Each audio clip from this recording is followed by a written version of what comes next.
शर्मा साहब, पहले तो आपका नव भारत न्यूज चैनल 24/7 में बहुत बहुत स्वागत है। जिस तरह से इस समय चुनावों का दौर चल रहा है, चुनाव जो है तकरीबन अनाउंसमेंट होने वाली है और सभी पार्टियां जो है वो सक्रिय हो चुकी हैं। भाजपा की बात करें, इनका एक अभियान जो है गांव चलो, उसके तहत शर्मा साहब ये बताइए कि ये गांव चलो वाला अभियान किस तरह का है? क्या लोग आपके साथ जुड़ रहे हैं? इससे पहले भी बहुत सारे अभियान चले थे, क्या कहेंगे? देखिए, भारतीय जनता पार्टी का संगठन जो है वो पूरा साल 24/7 भारतीय जनता पार्टी का कार्यकर्ता जो है वो सक्रिय रहता है। संगठन राष्ट्रीय संगठन के द्वारा प्रदेश संगठन को बहुत सारे कार्य जो हैं वो जनहित में, समाज हित में, देश हित में जो कार्य दिए जाते हैं वो संगठन जो है समय समय के ऊपर करता है। जैसे अभी आपने गांव चलो अभियान का जिक्र किया है, तो ये 8, 9 और 10 आज 8 तारीख से लेकर 10 तारीख तक ये अभियान जो है हमारा, कोई भी जो छोटे से बड़ा कार्यकर्ता है, तो हर कार्यकर्ता को ये जिम्मेवारी दी गई है वो किसी न किसी गांव में किसी बूथ पे जाकर वो लोगों से संपर्क करे, लोगों की समस्याएं सुने, जो सरकारी योजनाएं जो अभी तक सरकार द्वारा बहुत सारी कल्याणकारी योजनाएं जो चला रही हैं उनका लाभ जो लोगों ने लिया है उनसे अनुभव जो है वो साझा करें, उनका अनुभव क्या रहा, कैसे उनको ये लाभ मिला, और आगे जो लोगों की समस्याएं हैं उनको सुनकर और संगठन को और ज्यादा कैसे मजबूत किया जाए, ये सारा गांव चलो अभियान के अंतर्गत जो है वो कार्य चल रहा है। हमारे बड़े कार्यकर्ता, छोटे कार्यकर्ता, सबकी ये जिम्मेवारी लगी है कि एक एक बूथ के ऊपर हर एक गांव में कोई भी ऐसा, जैसे मैं विश्ना विधानसभा से हूं, तो मैं कल 24 घंटे वहां बिता के अपना, जहां 127 नंबर हमारा बूथ है अदलैड गांव में, तो कल मैं 10:30 बजे से वहां था और आज 10:30 बजे तक वहां से मैं निकला। आज सुबह भी लोगों से मिलकर इंटरेक्शन करके वहाँ जितने इंटेलेक्चुअल्स लोग थे, कोई की वोटर्स जो हैं, लोगों की समस्याएं भी सुनी, लोगों से अपने अनुभव भी साझा। बहुत अच्छा एक्सपीरियंस रहा कि वहाँ लोग जो है उनको ये एक खुशी मिलती है कि कहीं ना कहीं कोई ऐसा संगठन है, कोई ऐसी पार्टी है जो लोगों की सुध लेती है। और समय समय के ऊपर सिर्फ ऐसा होता है कि जो पॉलिटिकल पार्टीज हैं, जो पॉलिटिकल नेता हैं, वो गांव में जाते हैं और लोगों को सिर्फ अपना भाषण सुनाते हैं, लेकिन लोगों से संवाद नहीं करते, लोगों की बातें नहीं सुनते।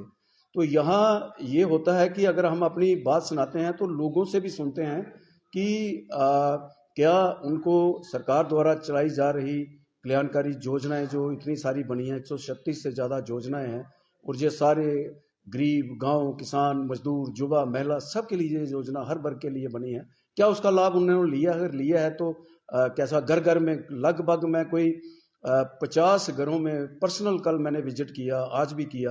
और प्रधानमंत्री आवास योजना, प्रधानमंत्री किसान सम्मान निधि योजना, उज्ज्वला योजना, ये सारे पेंशनर जो पेंशन योजना जो है, ये सारे जितने भी लाभार्थी हैं उनसे हम मिले हैं, और कुछ लोगों को जिनको लाभ नहीं मिला है उनसे भी हमने बात की है, उनकी बातें भी सुनी। शर्मा साहब, हम विकसित भारत की जो यात्रा थी उसके ऊपर बात करेंगे। डिपार्टमेंट की, सभी डिपार्टमेंट की ड्यूटी लगाई थी कि वो इस यात्रा में रहेंगे। सिर्फ मात्र 4-5 डिपार्टमेंट ही सक्रिय रहे, बाकी आए नहीं। तो इस यात्रा का क्या फायदा हुआ? नहीं, ऐसी बात नहीं है, ऐसी बात नहीं है। मैं आपको बताता हूं, मैं बड़ा सक्रिय रहा हूं इस यात्रा के साथ। जो हमारी विधानसभा में जो यात्रा नहीं, डिपार्टमेंट के आते ही नहीं। मैं वही कह रहा हूं, सुनो, आप सुनो ना बात। आप कह रहे हो 4-5 डिपार्टमेंट, मैं लगभग 20-25 विकसित भारत जो संकल्प यात्रा के जो प्रोग्राम थे मैंने खुद अटेंड किए हैं, और लगभग मेजर डिपार्टमेंट जो हैं जिनके जरिए मैक्सिमम योजनाएं जो चलती हैं वो सारे वहां पे रहते थे। हाँ, कहीं कहीं इक्का दुक्का कोई ऐसा हुआ होगा, लेकिन मैक्सिमम जो थे काफी सारा। और ऑन स्पॉट रजिस्ट्रेशन खुद हमने करवाई। वहां पे जो डिपार्टमेंट थे, आपने देखा होगा बिश्नाह में जो कैंप लगा था, वहां एक दिन में लगभग 100 से ज्यादा लोगों ने अपनी रजिस्ट्रेशन जो है अलग अलग योजनाओं के लिए करवाई। तो ये एक अच्छा एक्सपीरियंस रहा कि लोगों को घर में जाकर, डोर स्टेप पे जाकर वो सारी चीजें जो बात करें कि जो ब्लॉक दिवस है, ब्लॉक दिवस की ऐसी धज्जियां उड़ रही हैं कि एक बंदा वहां पे डीसी आया था, एक बंदा आया, जब उनसे पूछा गया लोग क्यों नहीं आ रहे, कहते ये तो आगे खाना पूर्ति है, कोई काम नहीं होती, बार बार आते हैं, जो भी बातें बताई जाती हैं काम ही नहीं होता। ऐसी बात नहीं है, एक बंदा आया सिर्फ। सिद्धू साहब मेरी बात सुनो, ये जो आप ब्लॉक दिवस की बात करते हैं, ये ऐसा एक कार्यक्रम है, आप मुझे बताइए कि ऐसे कहां जाके अफसर किसी को मिलता है? अगर आपका डिप्टी कमिश्नर, आप बिश्नाह में, मैं बिश्नाह में रहता हूं, हमारे फाइनेंशियल कमिश्नर होम आर के गोयल साहब, deputy commissioner Jammu, additional deputy commissioner Jammu, सारे एचओडीज, मेरी बात सुनिए ना आप, सारे एचओडीज वहां जाके ऑन स्पॉट, कौन से बड़े अधिकारी से ऐसे आम आदमी मिल सकता है? अगर खुद बड़े बड़े कमिश्नर, फाइनेंशियल कमिश्नर और चीफ सेक्रेटरी तक अगर गांव में जाकर लोगों से मिलते हैं तो ये बहुत बड़ी बात है।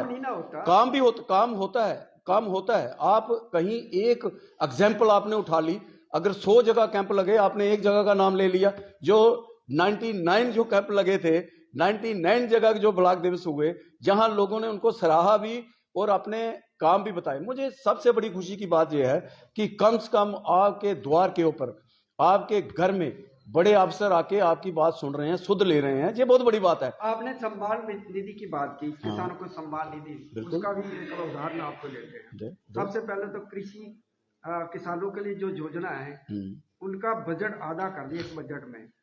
सम्मान निधि की बात करें, 13 करोड़ किसानों को सम्मान निधि जो है दी जाती थी, वो किसी न किसी बहाने करके 10 करोड़ लोग जो है उस सम्मान निधि से निकल गए हैं। और कई राज्यों में जहां बीजेपी की सरकार नहीं है, वहां के किसानों को कहा जाता है आपकी गलती से पैसे पड़ गए, आगे हैं आपको, और ये पैसे लुटाए जाएं और वो घर छोड़ के चले। ये इंफॉर्मेशन पता नहीं आपको कौन सा, आपने ये कहा, कोई डाटा, ये गलत डाटा है। आप कह रहे हो कि 13 करोड़ को मिलता है 3 करोड़ को, ये बिल्कुल झूठ है, झूठा प्रोपोगंडा है, फॉल्स प्रोपोगंडा है। आप मुझे बताइए, कोई भी जो योजना बनती है, कोई स्कीम बनती है जो गरीब लोगों के लिए बनती है, गरीब किसानों के लिए बनती है, अगर उसमें एक घर में 4 लोग नौकरी कर रहे हैं और जहां कोई और जो गाइडलाइन के अंदर नहीं आते हैं, जब ये स्कीम शुरू हुई तो आस पास में कुछ लोगों ने वहां पे, मुझे आप सुनिए ना, अगर आपने क्वेश्चन बनाया, डीसी ने बनाया, आपने क्वेश्चन किया, उसका जवाब सुनिए। एक तो गलत आंकड़े आप लाते हो कि आप अगर साबित कर दोगे कि 13 करोड़ को मिलता था और 3 करोड़ को मिल रहा है तो मैं मान जाऊंगा आपको, ये गलत आंकड़ा है। हाँ, छूटे जरूर हैं, वो लोग छूटे हैं जो गाइडलाइन में नहीं आते थे, गलती से जिन्होंने अपनी रजिस्ट्रेशन करवाई थी। आज जब उसका वेरिफिकेशन हुआ, सत्यापन हुआ, तो कुछ लोगों को वहां से निकाला गया। जैसे अभी पेंशन योजना के अंदर जो लोग NPPH हैं, जो PHH में नहीं है, जो बिलो पॉवर्टी लाइन नहीं है, जो अंत्योदय में नहीं है, NPHH में भी जो लोग थे वो भी पेंशन ले जाते थे, वो गरीबों का हक वो ले रहे थे। तो क्या ये सही है कि जिसके लिए स्कीम बनी है उसके तक वो स्कीम पहुंचनी चाहिए? गरीब आदमी वहां का वहां रहा और जो वेल ऑफ है मेरी तरह, वो उसमें इंक्लूड हो गए, वो शामिल हो गए, वो पेंशन लेके जाते रहे, और गरीब का जो बेचारे का खाता है वो खुले नहीं। ये सारी ऐसी चीजें हैं, कुछ चीजें जो गाइडलाइन में इसमें नहीं आती हैं, उनको सत्यापन हो रहा है, वेरिफिकेशन होती है समय समय के ऊपर। गवर्नमेंट जो है अगर गरीबों के लिए कोई स्कीम लाती है तो वो गरीबों तक पहुंचनी चाहिए। मोदी राज में यही चीजें जो हैं, जो हेरा फेरी थी, जो गलत लोग कहीं ना कहीं बेनिफिट लेते थे, आज जिसके लिए ये स्कीम बनी है, मोदी सरकार का ये है कि हम कतार में खड़े अंतिम व्यक्ति तक वो लाभ पहुंचाना चाहते हैं ताकि उसको मिले जो अंतिम में खड़ा है। शर्मा साहब, बजट की बात करें, कृषि बजट की बात करें, जैविक खेती के लिए जो फंड रखा गया वो आधा कर दिया गया, फर्टिलाइजर का बढ़ा दिया, जहां से कारखानों को दे दिया, कारखाना वालों को फर्टिलाइजर किसके लिए है मुझे बताइए? अगर फर्टिलाइजर में सब्सिडी, फर्टिलाइजर में जैविक खेती होनी चाहिए कि नहीं? बिल्कुल होनी चाहिए, और गवर्नमेंट का उस पर बहुत बड़ा फोकस है। आप कैसे कहते हो? ऑर्गेनिक फार्मिंग के लिए गवर्नमेंट जो है वो बहुत बड़ा अभियान जो है वो चला रही है। और कुछ स्टेट्स के अंदर, जैसे अभी कुछ चीजें आपने एक पॉइंट अभी आपने किया था कि जो नॉन बीजेपी स्टेट जो हैं, आपने देखा होगा कि जहां नॉन बीजेपी स्टेट्स थी, राजस्थान के अंदर किस तरीके से उन स्कीम्स को रोका गया। जो सेंटर की चलाई हुई स्कीम्स थी उसको जानबूझकर वो लोगों तक वो स्कीमें पहुंचने नहीं दी गई। वो स्टेट गवर्नमेंट जो है उसमें अड़ंगा अड़ा के, अगर गरीब के लिए चाहे वो केंद्र सरकार की हो या राज्य सरकार ही हो, हमारा ये मानना है कि जो भी सरकारी योजना है वो एक आम नागरिक तक, एक आम मजदूर तक जो हकदार है, जिसके लिए वो बनाई गई है, उसके तक पहुंचनी चाहिए। शर्मा साहब, प्रधानमंत्री जब कृषि कानून वापस हुए तो डिमांड थी एमएसपी गारंटी जो है वो आपको दी जाएगी, लेकिन कुछ नहीं हुआ। 13 तारीख को अब समय समय के ऊपर एमएसपी के ऊपर आपने देखा होगा कि एमएसपी जो है कितनी बढ़ाई गई है।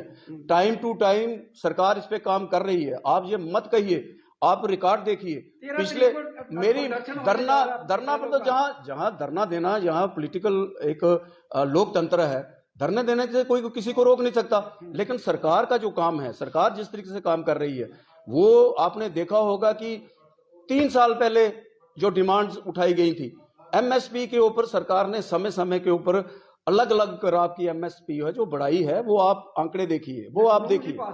नहीं, कानून भी होगा, लेकिन अभी सरकार उस पर चुप, सरकार चुप करके नहीं बैठी है। किसानों की बेहतरी के लिए, किसानों, देखो प्रधानमंत्री जी ने इस देश के अंदर 4 जातियां चुनी हैं, और वो जातियां हैं महिला, युवा, किसान और मजदूर। ये महिला, मेरी बात सुनिए, जितना महिलाओं को सशक्त किया है मोदी सरकार ने, आप मुझे बताइए 2 करोड़ लखपति दीदी का एक लक्ष्य रखा है, टारगेट रखा है।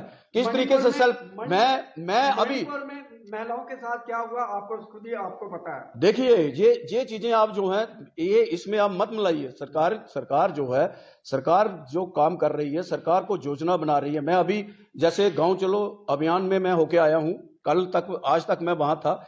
आपने देखा कि सेल्फ हेल्प ग्रुप जो हमारी बहनें हैं, कितना उनमें जोश था और किस तरीके से उन्होंने, मेरे पास ये रिकॉर्डिंग मैं अभी दिखाता हूं आपको, उन्होंने किस तरीके से मोदी जी का थैंक्स किया और कितनी सपोर्ट मोदी जी ने उन सेल्फ हेल्प ग्रुप के लिए, उनको पांव पे खड़ा करने के लिए मोदी सरकार ने चलाई है।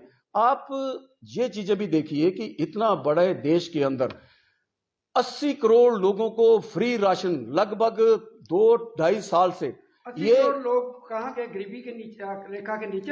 नहीं, पीएचएच जो हुए हैं।